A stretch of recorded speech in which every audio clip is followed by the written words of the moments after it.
문재인 대통령과 북한의 김정은 국무위원장이 두 번째 정상회담을 개최했다는 소식 긴급하게 들어왔습니다. 관련해서 뉴스 특보 이어가겠습니다.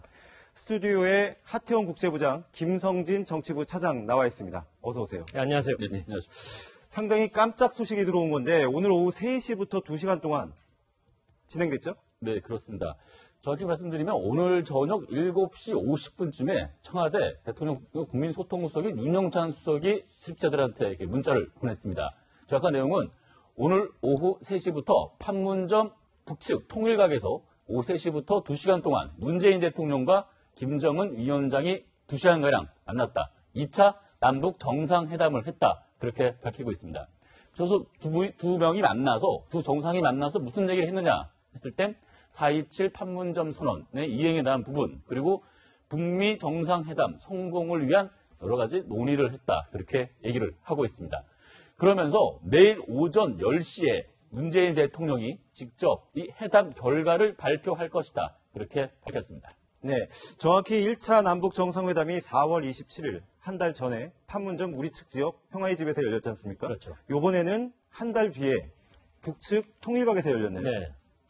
근데 그때 당시 4.27 정상회담 당시 했었던 합의문을 한번 볼 필요가 있는데, 네. 그때 이제 이렇게 얘기했죠. 가을쯤에는 한번 다시 만나자. 근데 네. 여러 가지 상황 때문에 굉장히 앞당겨서 긴급하게 정상회담을 가진 측면을 볼 수 있습니다. 자, 청와대가 아무 얘기도 공개하지 않았죠. 절대 네. 극비리 했고요. 끝난 다음 한 2시간 지나서야 공개했던 부분 얼마나 극비리에 진행됐는지 볼 수 있습니다. 지금 화면이 나오고 있는데요. 김정은 국무위원장 그리고 우리 문재인 대통령이 아주 뜨겁게 포옹하는 장면을 볼 수 있는데 저 장면이 이겁니다. 자, 네. 지금 우리로서는 남북관계, 지금 남북관계 굉장히 틀어져 있잖아요. 남북관계를 시급히 복원할 필요가 있다는 점에서 저런 장면 연출할 필요가 있었고요. 자, 또 한 가지. 북미 정상회담이 지금 본 궤도에서 이탈할 그런 조짐을 보이는 상황 아니었겠습니까? 그렇기 때문에 두 가지 이슈를 시급하게 빨리 해결하기 위해서 판문점에서 극비리의 정상회담을 가진 것 같습니다. 네, 지금 사진과 영상이 들어오고 있는데 이게 청와대 전속 기자가 동행을 했습니다. 네. 최소한의 인원만 지금 판문점으로 이동을 했다는 얘기인데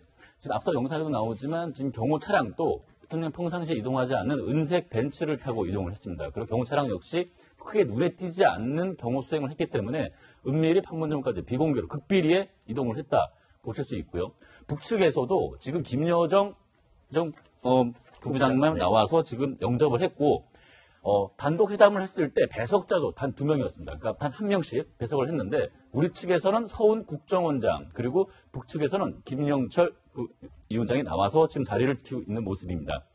그 얘기는 즉슨 최소한 배석자를 최소화하면서 두 정상이 머리를 맞대면서 논의를 하겠다. 그 의지를 읽을 수 있고요. 그리고 이 자리 자체가 어떻게 만들어졌느냐 뭐 내일 구체적으로 밝혀지겠지만 서훈 국정원장과 경찰청국 출신인 정보라인 출신인 김영철 부위원장 간에 라인을 작용이 해서 지금 이 자리가 급하게 만들어진 거 아니냐 그런 추측이 가능합니다. 네, 하태원 국제부장께서 네. 잠깐 언급을 해주셨는데 오늘 윤영찬 국민소통수석이 이런 말을 했습니다. 네. 북미 정상회담의 성공적 개최를 위해 허심탄회하게 의견 교환을 했다라는 이 형용사, 허심탄회하게. 네. 이 부분에 눈길이 좀 가거든요. 그렇습니다. 내일 오전 10시면 뭐 상당한 부분이 드러나겠지만 일단은 한 라인이 직접 통화가 됐는지 안 됐는지 그 여부는 사실은 아직은 모르겠지만 사실상의 한 라인이 가동됐다는 그런 측면을 볼 수 있겠습니다. 그리고요, 어쨌든 상당히 꼬여있던 남북관계 물꼬가 외부의 적이라고 볼 수 있죠. 사실 트럼프라는 거대한,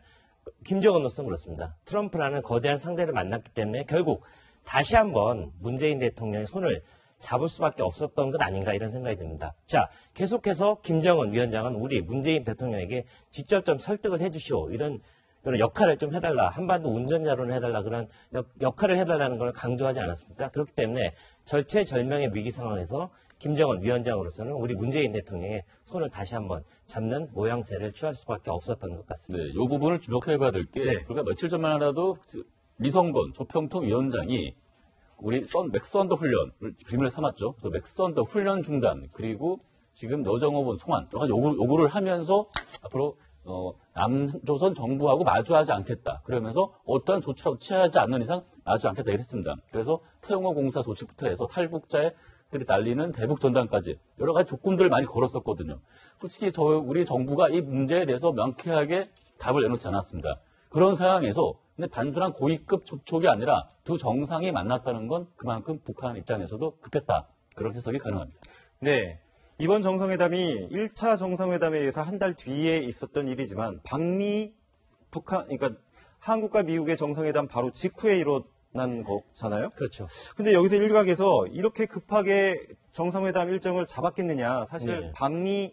미국을 방문하기 이전부터 이미 이 같은 시나리오를 잡고 있었다라는 그런 관측도 나오고 있어요. 그렇죠. 일단은 저런 거로 봐야 될 것 같습니다.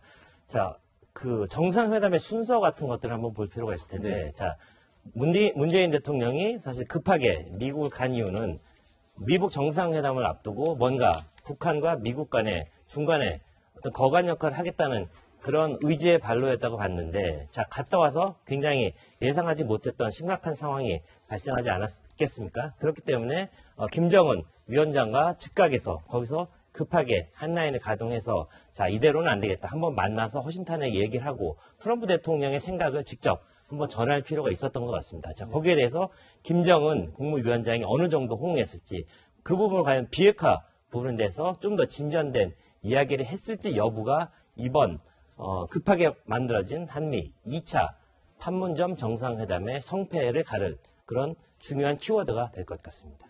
네. 사실은 그 한라인이 가동되고 있는지 아니면은 그대로 그냥 묵혀만 있는 건지 이런 부분에 언론이 굉장히 관심이 많았어요. 근데 이 부분에 대해서 한라인 가동되느냐라고 물었을 때 긍정적인 답변을 내놓은 적이 없었거든요. 그러니까 어제까지만 하더라도 청와대에서는 지금 두 정상의 통화 계획이 있느냐 물었을 때 통화 계획이 없다라고 못 박았습니다.